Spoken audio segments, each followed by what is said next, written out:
سلام رفقا، محسن هستم. امیدوارم حالتون خوب باشه، سالم و تندرست باشید. رسیدیم به قسمت پنجم از آموزش ساخت پیانوی تحت وب با استفاده از جاوا اسکریپت و HTML و CSS. بریم ادامه کار رو روی سیستم ببینیم که ببینیم تا کجا پیش رفتیم و چه کاری باید انجام بدیم. خب من اومدم سراغ پروژمون.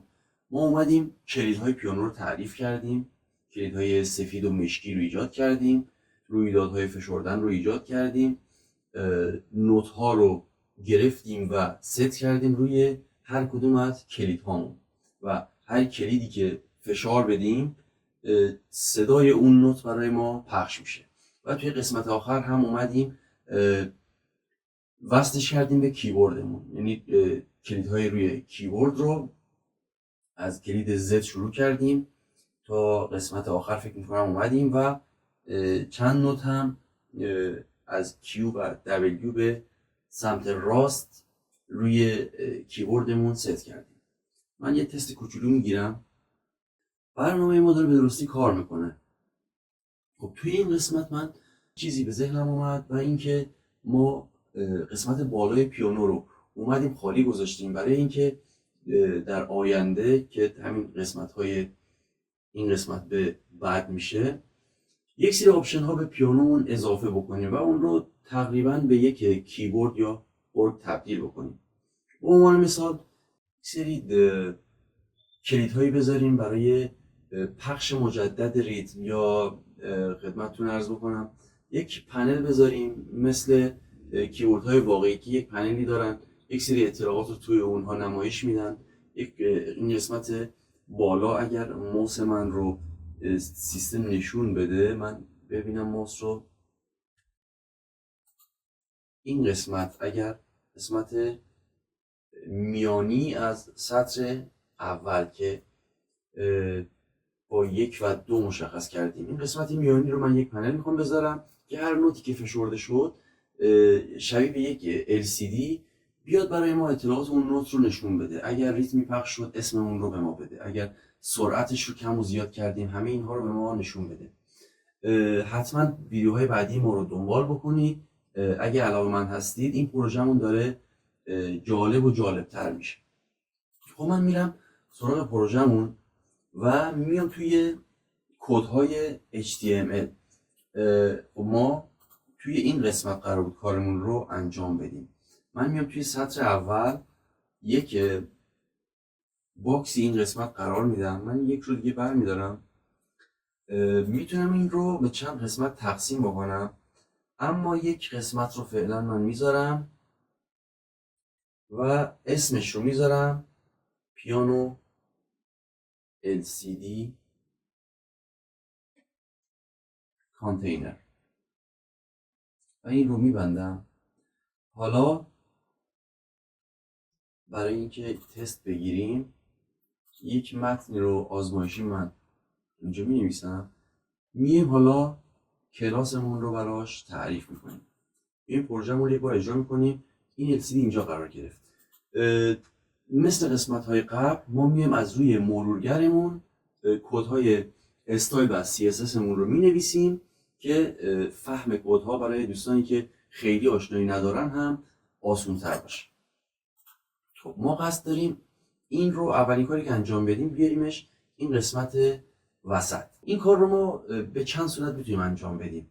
یک روش رو میریم ببینیم کدوم یک از این روش ها بهتر میتونه برای ما اون کار رو انجام بده. من میتونم به این والدش که پیانو رو هست یک کلاس دیگه هم بدم و این رو میتونم وسط چین بکنم، یا دیسپلیش رو میتونم فلکس بذارم. با استفاده از فلکس میتونم مدیریتش بکنم. میام این قسمت میگم رو 1 یا A، هر اسمی که دوست دارید شما میتونید بذارید و این کلاس رو میام اینجا هم اضافه میکنم. یک خاصیت دیسپلی بهش میدم از نوع فلکس و ادامه رو میام این قسمت. خب یک کلاس براش تعریف کردم دیگه اینجا و اینجا هم به من داره نشون میده. میام اولین کاری که میکنم میگم فلکس دایرکشنش رو به صورت رو سطری بذار، یعنی فرزندان این سطر در کنار هم قرار بگیرن و میام جاستیفای کانتنتش رو سنتر میذارم که این LCD ما اومد وسط قرار گرفت. خب این کلاس رو اول من میام اینجا جایگزین میکنم و میام روی پیانو LCD کانتینر کلیک میکنم که کلاسی که خالی ایجاد کرده بودیم رو برای ما میاره. من یه بوردر بهش میدم برای اینکه ببینیم کجا هست و چطور نمایش میده. این از کانتینر ما. یک عرض بهش میدم 200 پیکسل و یک ارتفاع بهش میدم. ببینیم ارتفاع ما فکر میکنم 80 یا 90 کافی باشه. ما همین 90 میذاریم. یک بوردر ریدیوس بهش میدم برای اینکه گوشه های این کادرمون یه مقدار گرد بشه. 5 پیکسل. یه باکس شادو بهش میدم یه سایه‌ای داشته باشه. و این سایه رو من میتونم در جهات افقی و عمودی بالا و پایین بیارم، کم رنگ ترش بکنم، پر رنگ ترش بکنم. رنگش رو میتونم تغییر بدم. من یه مقدار این اوپاسیتیشو من یه مقدار کم میکنم. خب رنگ این پنل رو هم چیزی که توی ذهن من هست دوست داشتم که یه مقدار آبی رنگ باشه و قشنگتر به ما نشون بده. من یه بک‌گراند بهش میدم. ببینیم لایت بلو داره. لایت بلو خیلی قشنگ نمیشه. شما هر کدوم از این رنگ ها رو به دلخواه خودتون میتونید انتخاب بکنید. من میخوام یه رنگی بذارم صفحه ما رو به صورت یک LCD روشن نشون بده به ما. خب میتونید سرچ بکنید CSS gradient. خب هر کدوم از این گرادینت ها رو شما دوست داشته باشید میتونید استفاده بکنید. این رو من به عهده خودتون میذارم. من این رو یه مقدار دوست دارم روشن‌ترش بکنم برای اینکه قصد داریم ما توی این LCD مون یک سری خدمت شما عرض بکنم که یه سری متن رو نمایش بدیم که نوت‌هامون اگر فشرده شد ما بیم اسم اون نوت رو اینجا نمایش بدیم. سرعت اگر ریتم یا صدای خاصی رو پخش کردیم که به صورت لوپ بود که به صورت تکرار پخش شد بیم سرعت اون رو اینجا نشون بدیم. یک سری اطلاعات از زمان حالمون یعنی اون چیزی که داره اجرا میشه اینجا ما بیم نشون بدیم. خب یک پدینگ هم من باید بهش بدم. پدینگ فاصله داخلی بود. این رو اگر ببینید یه فاصله از داخل گرفت اما اومد این پدینگ رو به این طول و عرض ثابت اضافه کرد. ما میتونیم از این کم بکنیم و به پدینگ اضافه بکنیم. شما هر مقداری که پدینگ میذارین باید 2 برابرش از این کم بکنید تا اندازه این به هم نریزه. چون شما وقتی میذارید 10 از همه جهت ها 10 پیکسل پدینگ میذاره. 10 از بالا 10 از پایین چپ و راست. پس 10 هر محور 2 برابر میشه دیگه. بالا و پایینش میشه مثلا 20. پس شما باید از این ارتفاع 20 تا کم بکنید برای اینکه به هم نریزه و چپ و راستش هم به همین صورت هست. ما این رو هم یک مقداری کمتر میکنیم. ولی رنگ بک‌گراند ما خیلی قشنگ نشد. شما سعی بکنید یه رنگ قشنگتری بذارید. چون من اگر بخوام گرادینت خودم بنویسم که یه مقدار سلیقه‌ای میشه و وقت ما رو میگیره. ذخیره میکنم و اجرا میگیرم. خب حالا ما توی این کانتینر ما میتونیم چند تا تگ بذاریم که هر کدوم از این تگ ها برای نمایش یک چیزی از اون استفاده بکنیم. یکی از اینها رو من البته دونه دونه من میتونم اینها رو کار بذارم. یکی از اینها رو من میام می نویسم دیو کلاس نوت نیم به عنوان مثال که اسم اون کلیدی که فشرده میشه به ما نشون بده. پیش‌فرضش هم من سی شارپ رو میذارم که میشه نوت دو دیز. اسم نوتمون رو اینجا به ما نشون میده.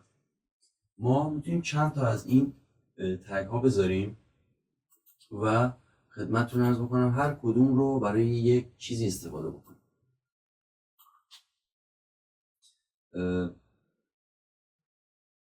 این یکی رو میگیم سپید. خدمتتون عرض بکنم که بیت مثلا میگیم 125 مثلا سرعت ریتم ما هست یا همون سرعت بیت ما هست. بعدی رو میتونیم خدمتتون عرض بکنم که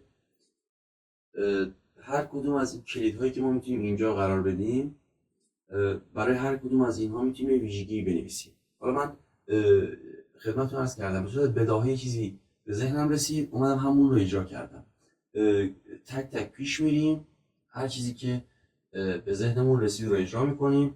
اگر تا قبل از اینکه این مجموعه به پایان برسه پیشنهاد خوبی دارید حتما برای ما بفرستید، خوشحال میشم پیشنهادات شما رو بشنوم و در صورت امکان بیام اونها رو ویدیو درست بکنم ازشون و ممکنه دوستای دیگه هم استفاده بکنم. من این رو دو تا اضافه رو فعلا برمیدارم، یه برگزاری میکنم. خب اینا رو زیر هم قرار داد. اگر شما اینجا رو ببینید روی هر کدوم از این تگ ها من کلیک کردم اینا رو اومد زیر هم قرار داد. چرا؟ چون این والدشون اینا رو به صورت ستونی پیش‌فرض زیر هم انداخته. من میام این رو هم یه دیسپلی فلکس میدم و با استفاده از فلکس باکس میام چیدمان اینها رو عوض میکنم و فلکس دایرکشن رو میذارم. اینجا جاستیفای کانتنت رو یکی از این گزینه ها رو میتونم استفاده بکنم که اسپیس داره، میتونه به شکل‌های مختلف اینها رو چیدمانشون رو عوض بکنه. حالا ما چون دوتا داریم این دوتا رو میاد یه فاصله بینشون قرار میده و اینها رو وسط چی میکنه. یک فونت هم بهش بدیم، فونت ویتش رو میذارم 600 یک مقدار بولدتر بشه و فونت سایزش رو ببینیم چه سایزی براش استاندارد هست. خب 20 فعلا من 20 میذارم. شما میتونید این رو میتونید فونت دلخواهتون رو به پروژه اضافه بکنید. فونت اینها رو هم میتونید عوض بکنید، در فونت دلخواهی که نیاز بود اون رو قرار بدید. اگر فرصت شد ما فونت هم براش تعریف میکنیم. قصد داریم یک سری کلید اینجا قرار بدیم که هر کدوم از این کلیدها یک سری عملیات‌هایی رو برای ما انجام بدن. خب ما تا اینجا استایلمون رو نوشتیم و میایم یه کار دیگه انجام میدیم. اون بخش اسکریپتمون هم می نویسیم این قسمت رو که هر کدوم از کلیدها که چه از روی کیبورد چه با موس ما بزنیم بیاد اسم اون نوت رو توی LCD مون به ما نشون بده. خب من میام توی اسکریپتم، اینجا ما رویداد تعریف کردیم دیگه. توی قسمت های قبل اومدیم گفتیم اگر کلیدهایی که این کلاس رو دارن با موس کلیک شدن بیا این عملیات رو انجام بده و یک تابع تعریف کردیم که اون صدا رو برای ما پخش بکنه و اسم نوت رو هم به این تابع پاس داده بودیم که این تابع اینجا هست و میتونیم یک سری عملیات ها رو توی همین تابع میتونیم ما انجام بدیم. خدمتتون عرض بکنم که من این رو یک بار دیگه فکر میکنم این رو اشتباه نوشته بودم. من اند رو ترو بکنم مقدارش رو ببینم بعد از 200 میلی ثانیه صدای این رو قطع میکنه. خب قطع نکرد. ببینم پاوز داره.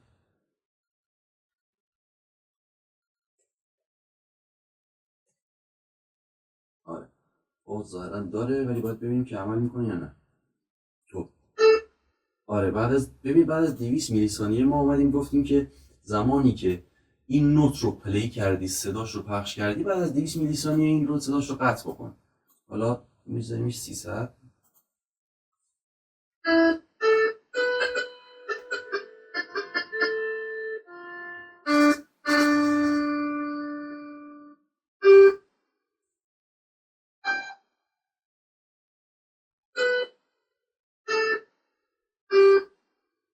خب این نوت هایی که اجرا میشن رو بعد از 200 میلی ثانیه میاد صداشون رو قطع میکنه. ما میخوایم بیایم هر نوت که کلیک شد هم بیایم اینجا اسمش رو نمایش بدیم. همینجا ما میتونیم این کار رو انجام بدیم. اینجا هم چون این تابع رو مشترکاً اومدیم استفاده کردیم، هم برای کیبورد هم برای موس، پس بهتر اینجا فکر میکنم همینجاست. باید بیایم بر اساس اسم نوت بیایم کلید مورد نظر رو انتخاب بکنیم و اسمش رو بگیریم اونجا نشون بدیم. یعنی اگر این کلید این دکمه فشرده شد، اسم نوتش رو که اینجا داریم میگیریم بیایم توی این LCD مون نشون بدیم. پس باید LCD مون اون قسمتش رو انتخاب بکنیم.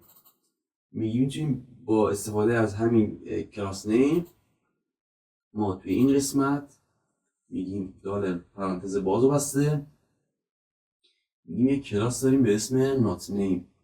شما یه زحمتی بکش بیا تکستش رو برابر اسم نوت ما قرار بده. اسم نوت رو اینجا گرفته بودیم دیگه، ورودی این تابع همون اسم نوت ما هست. میگیم این رو بیا برابر این قرار بده. اسخای میکنم اینجا اشتباه گذاشتم، باید توی تکست میذاشتم. یه بار اجرا بکنیم. خب من الان میخوام نوت سول رو کلیک بکنم. ببینید اینجا به ما گفت که شما نوت سول که اسم انگلیسیش جی هست، اسم اکتابش رو هم برای ما نوشت. ما هر کدوم از این نوت ها رو کلیک بکنیم اسمش رو باید اینجا برای ما بنویسه.